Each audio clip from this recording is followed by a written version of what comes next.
And the lasting effects aren't just physical, but psychological as well. Some U.S. veterans thought they had left the worst of the war behind, only to discover the war came home with them. CCTV's Jim Spellman has more. As American soldiers returned from the war in Vietnam, doctors in the U.S. started to notice a pattern to their ailments.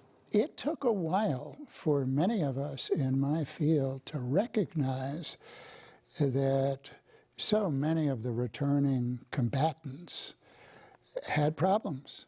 Nightmares, flashbacks, increased use of drugs and alcohol. Symptoms similar to those seen in survivors of disasters, rape, and other violent crimes. In previous wars, this array of conditions might have been called shell shock or the 1,000-yard stare. In 1980, it was officially recognized by U.S. doctors and given a name: post-traumatic stress disorder, PTSD. That legacy of Vietnam has helped soldiers like Sergeant Major Kenneth Agueda. After 3 combat tours in Iraq, he was struggling. I knew I was having a hard time falling asleep and staying asleep, and the nightmares were waking me up at night. While deployed in Iraq, he knew others were struggling too. We hardly spoke about it. Especially the ones more affected by these issues were the ones that spoke about it the least, because it's mainly alpha males that are hard, and they have done training and overcame so much to prove that they can do it. To express something like that, it was taken usually as a sign of weakness. But Agueda knew it was time to break this wall of silence. He spoke to his troops and shared what he was dealing with. Others then came forward. Together, they sought help. Those men weren't alone. According to the U.S. Department of Veterans Affairs, 30% of Vietnam vets have dealt with PTSD since the war ended 40 years ago.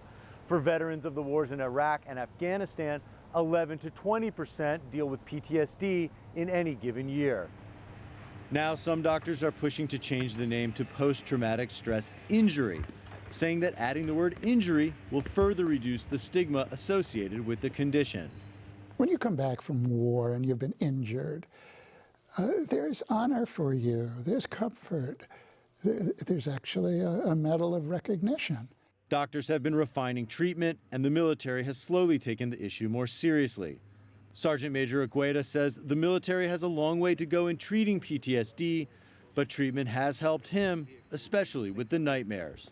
Some of it is medication, but I also learned how to do imaging of different thoughts that were more peaceful, that I like. And in the middle of the night, I trained my brain to switch to those moments and forget about nightmares.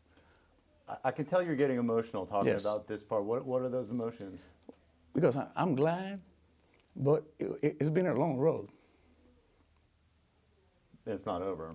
Oh, it's never going to be over. But it can get better. Jim Spellman, CCTV, Washington.